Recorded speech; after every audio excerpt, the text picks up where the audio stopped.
Welcome, everyone, to Montera Podcast. I am super excited today to welcome Erik Truxon to the show. He is the owner of Just It Electric in Philadelphia area, and I'm going to give him the floor to introduce himself and give a brief background before we start learning about the electrical trade company that he owns. So, Erik, welcome, and tell us a little bit about yourself. Well, Dominic, thank you very much for having me. My name's Erik Truxon, and as he stated, I am the president/owner of Just It's Electric. I've been in the industry since 1982. I've had my own company since I've had my license since 1991 as a contractor. Got incorporated in 2008. Let's say that 1998 is the time that I started working full-time for myself as an electrical contractor. Like I said, I spent a number of years, dating all the way back to 1982, working for others and learning. Anywhere from your helper who runs around and gets coffee and fills up all the trucks with gas, to apprentice, then journeyman, then foreman, then superintendent. Now I have my own business.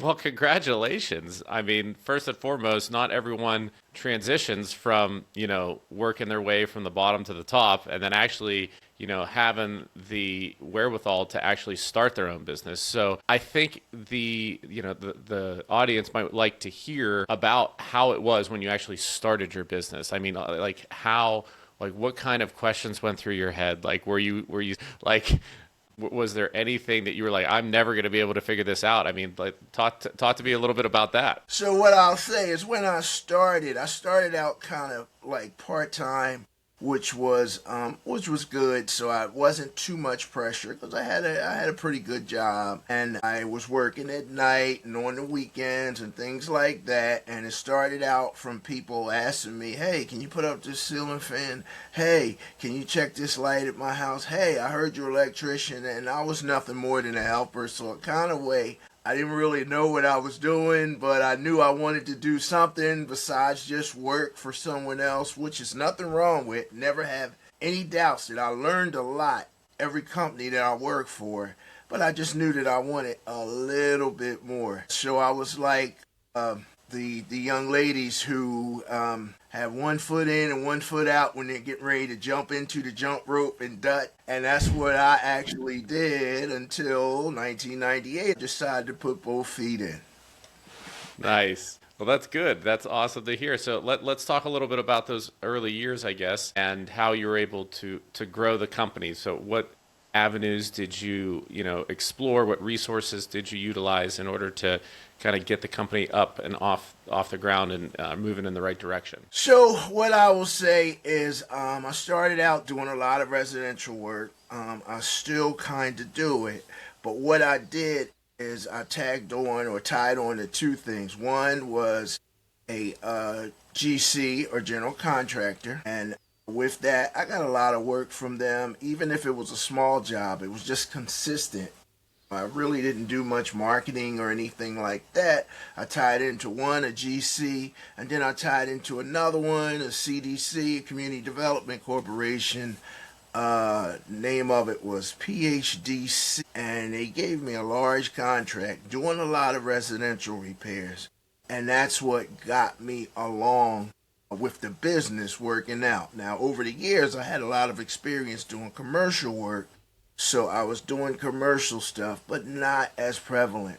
So initially, I just would encourage anybody who wants to do anything, you don't necessarily have to do partnerships, but you gotta tie on to somebody bigger than you so you can learn from them, and they also can help your company grow. That's a great bit of advice. I really like that. I haven't heard that before in the couple conversations that I have, but you do see out in the industry a lot of partnerships and a lot of relationship building that, it's a peace of mind aspect when you know that when they have work, they're calling you. And that even flow of business that's coming in helps, I'm sure, with the stress levels of, if you bring on employees or trying to hire people, that you have that consistent flow coming in. So that's Awesome. Now, you did mention marketing a little bit there. Have you ventured out into that aspect now since, you've had the business up and running for some years now? You had those relationships. Like, tell me a little bit more about how you find more business nowadays. So how I find more business nowadays is I do a lot of social media clips and things of that nature. I have a marketing team that goes out and finds work. And myself, I still do what I got started with. I go to different functions, whether it be a chamber of commerce, whether it be an electrical industry, whether it be a contractors industry meeting. I go there, and what I will encourage anyone to do who has a business, small, big, or tall, what we want to do or what we do. We have two jobs. We're a storyteller and we're a fireman. The fireman part is nothing you can do about that. You have to put fires out all day long, but in between that, you're selling your business, and the way you sell your business is by telling stories. Yeah, The other one I always say, kissing babies, quote unquote. You're out there kissing babies, a lot of babies too. sure. So I guess what some of the audience might want to know is like, how do you find out about these meetings or these get-togethers or these you know Oh, webinars or so what whatever they may happens be? a lot? Yeah, so the seminars, the meetings, the get together, that's word of mouth. Word of mouth also, I mean, you can do a Google search, and over the years, you just develop certain relationships like we talked about before where people invite you to things. And I mean, there's so many things that after a while you learn what will benefit you and what direction you want to go in more so than because a lot of stuff is going to come at you to pick a direction and stick with it and come up with a plan and say, this is what I'm trying to do, and go ahead and do it. I know the library is one place. I know Google and now this AI are excellent places to find leads. Now, what you do with them is up to you, but the leads that I like I said, is learning about organizations and functions where I can go tell some stories in between putting out fires that's going on with our company, day to day stuff.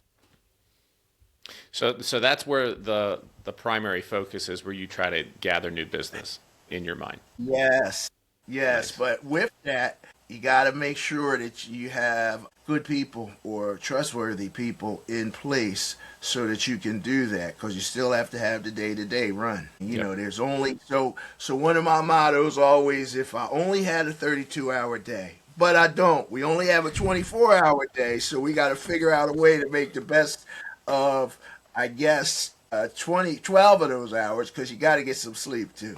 Yep. No, I hear you. So it's interesting you said that you need to have good people in place. Why don't you talk to us a little bit about, what you've learned throughout the years of maybe hiring people not being a right fit, or maybe you nailed it and you've hit them all out of the park and you're just great at it. Like, why don't you talk to us about like how you've developed your team? Well, the way that I've developed my team initially was I was pretty good at it, and I just would hire other electricians that I knew, and they would refer people that they knew and stuff like that when I was out in the industry. Not that I'm not out in the industry now, but I spend more time trying to garner business rather than be actually on the jobs. Now, I have learned that I'm not at the best at picking people. Once again, you have to bring people on the team or you have to broker some kind of relationships with someone who's good at that. So I've run across a couple of staffing agencies and also some of the apprentice schools that they have, some of the certification, they have 18-month, 2-year, 6-month courses of where I've got some relationships with some of the people who are in charge of students and stuff there. So I get a chance to go speak there sometime and also find some helpers and bring them along, or find more experienced people too and bring them along and bring them in. But I realized, like I said, it's been a few years, I've realized I'm not the best at finding the right hire. I think I'm good at finding people, but not hiring the right people. So you have to have someone on your team that's what they do, because they'll see something that you don't see, And one of the things I would stress to people is, you love your friends, you love your family, but don't rush to hire them unless you really know that they know what they're doing. You have to vet or interview them or have someone interview them just like anyone else. Of course, I guess they get a couple of extra points for you knowing them, but you just can't give them the keys. I've done that a few times, and it wasn't so good when we had to part ways. I knew exactly where that was going. As soon as you started talking about that, I knew the direction that was going to go. So I hear you there. I can relate and I understand that. So let's talk a little bit about what you're seeing in the electrical industry today. Some trends that you're seeing, maybe changes or something that's new, or maybe rising prices of copper and Romex and things like that, wiring, like whatever you want to talk about as far as like the trends that you're seeing as a electrical contractor. The trends that I am seeing is we've had over the years, we've had sort of a problem, and I don't know if you would necessarily call it a problem, in that we have like a glut between, say, somebody 40, 50, 60 or so who may have wanted, when I say the or so's, that's the people who may have wanted to retire, but they can't find anybody to replace them. And when I say replace them now, so we have a glut. So I said about 40 is about the cutoff. And then all the way down to like 18, 19, all of a sudden, we had about a 20-year stretch or so where people were like, oh, I want to go to college. Even if they don't want to, they were directed to go to college. They were directed to, in their minds, be a YouTuber, be an actor, be a rapper, be a dancer, be anything but in the trades. And I'm not saying that there's anything wrong with any of those things, but we had a glut for about 20 years where there were nobody really coming into the trade. So we see it now because, like I have one guy 67, I have one guy 66. They like what they're doing, but I'm sure they would probably like to work a little less than they are. But, I'm not putting any pressure on them, but they're not really training anybody new besides really entry-level people, because we had a few years where no one was coming into the trades, not just electrical. Of course, I put electrical as number one, but I look at the trends of the whole thing, and in general, that was a problem. But the good thing I will say is it's turning around, because like I said, you have your 18, your 20, your 21, your 22-year-old who's getting reintroduced, and I think the secret is out, because I know a lot of times when I used to get on the public transportation or whatever to go to work, and I would have my hard hat, and I'd have my toolbox, and I'd have my lunch pail, people would look at me like I was broke, or stay away from him, that dirty guy, whatever. And they had no idea that the trades, you're making a competitive salary. And the biggest thing is you're learning a trade that, if tomorrow you get laid off, or God forbid you get fired, or just things don't work out or whatever, you can use that to pretty much do what I did. It's not quite that simple, of course, to go into business, but at the very least, you can always find another job. And if you can't find another job, you can fix somebody's pipes, or you can do some electrical work. And the one thing good about electrical work that I love, everybody's scared of electric. That's true. Somebody will put a wall up. Somebody will try to run some pipes. Very few people, even though you tell all you gotta do is turn it off, they still won't fool with electric. So that keeps us working. I think that this AI craze and these robots and stuff, that robotics and things, which I think are great, are kind of scaring people into thinking they're not going to have jobs and stuff like that. I can tell you, somebody's got to fix that stuff, so that's not going to hurt us at all. And Yep. you have the EVs out, the EV stations, that's popular. And the electric cars, that's another thing. I mean, they're pretty much, for the most part, getting rid of gas everywhere, so stuff is going to be solar and electric power. And solar is still electric, because somebody's got to put those batteries and stations in, or even if it's a cooling tower, which is kind of playing out now. So our industry looks really good right now. So what have you seen a lot of upticks in, the NEMA installations and, retrofits in people's garages for electric vehicles, wiring for solar? Like have you seen a lot of that uptick already? I've seen electric vehicles take off. The solar did at first, and then it just got to be so expensive, and I think it's coming back around again as the technology gets better. But the electric vehicles are really taking off. In people's garages and stuff like that, we do them often. A lot of people are going with electric cars, and I mean, they keep claiming that they're going to get rid of a lot of gas fired stuff. I find that hard. I see a lot, but I find it hard to believe Yeah. all of it. But, just the same, somebody needs an EV station. Yep. Understandable. We'll see how that goes. I have my skepticism as well about gas vehicles completely being obsolete, but it's definitely transitioning.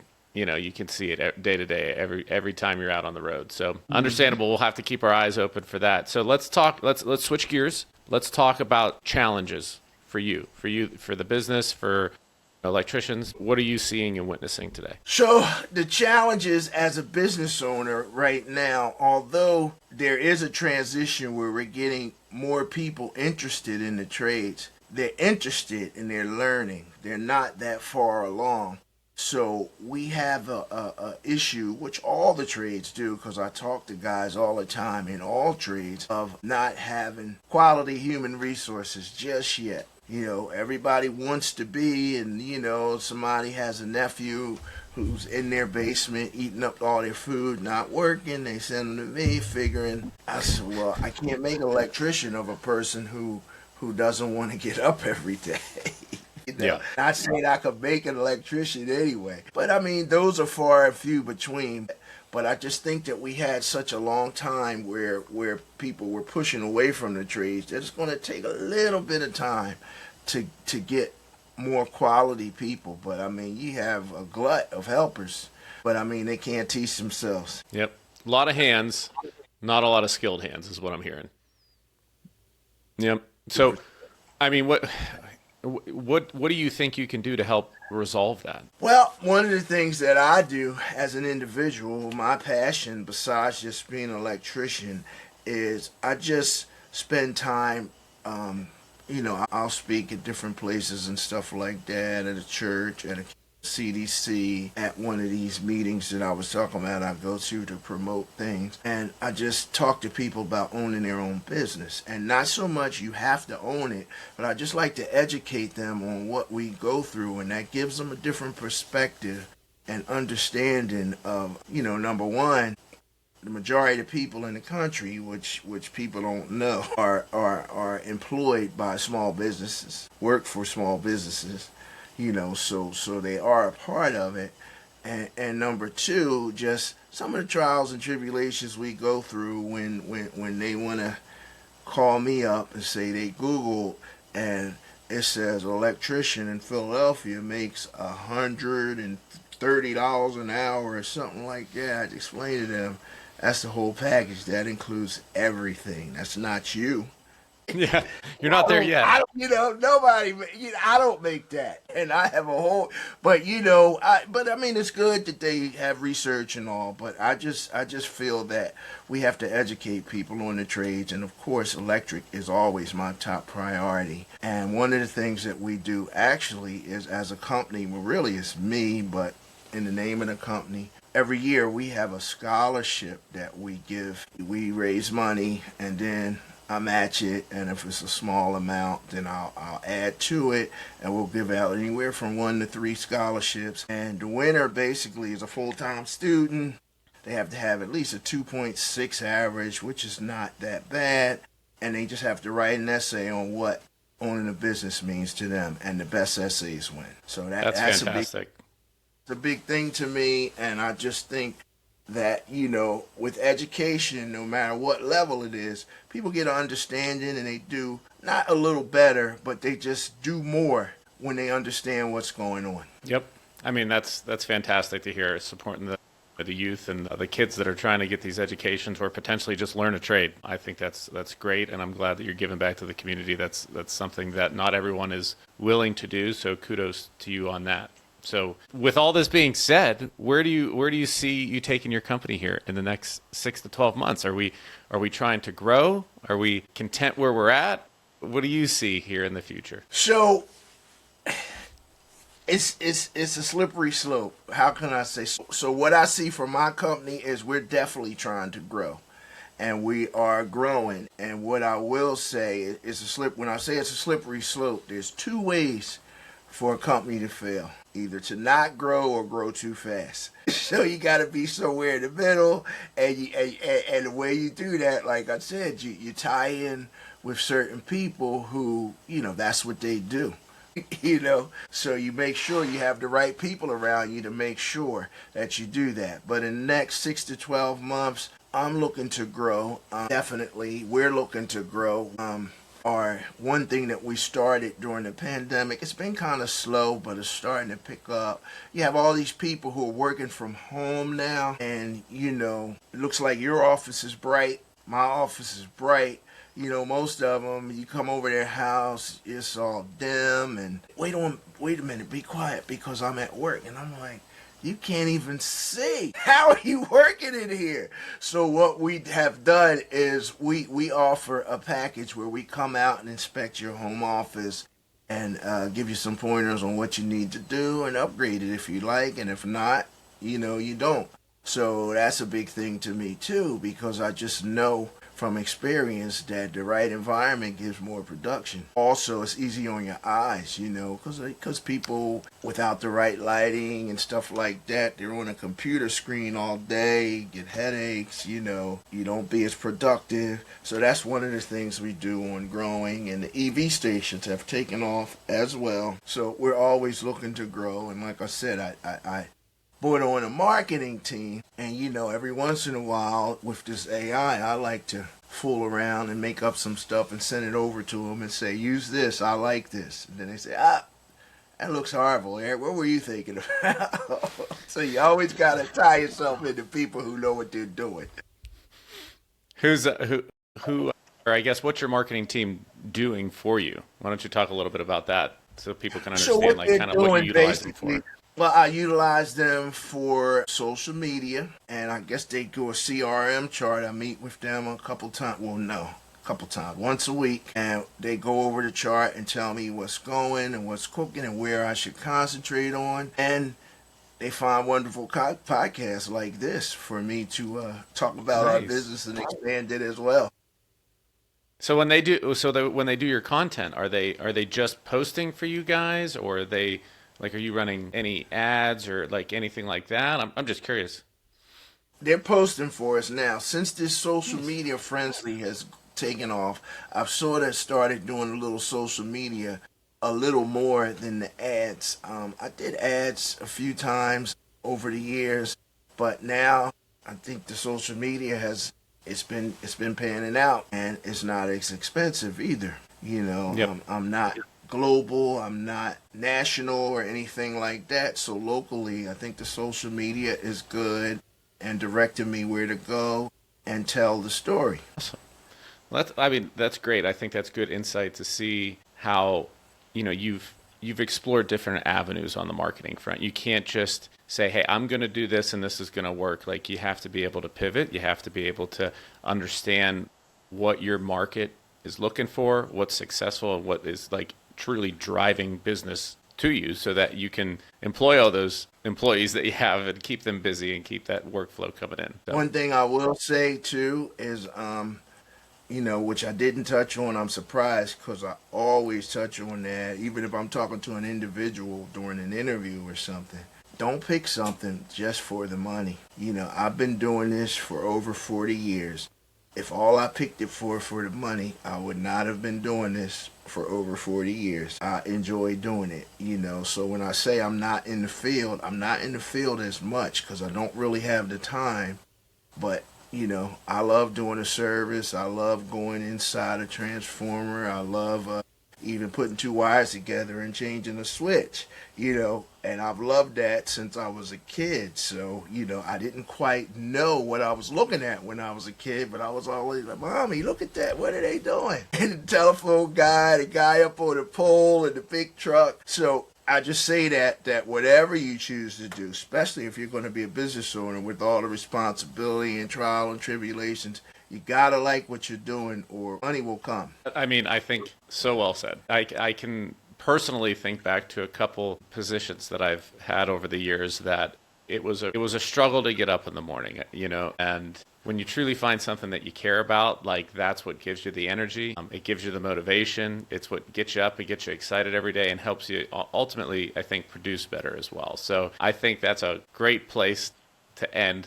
I really enjoyed speaking with you today, Eric. I think that you gave a lot of great insight into your business as far as like an electrical trade goes. What we need these kids to start learning and realizing that we're always going to need a set of hands out there to wire something up and keep the world running, even with all the technology that's constantly changing and intertwining itself into our lives. But thank you so much for the insight. I look forward to seeing how you progress this next year and continue to grow, and wish you nothing but the best. Thank you, Dominic. Thank you so much for having me.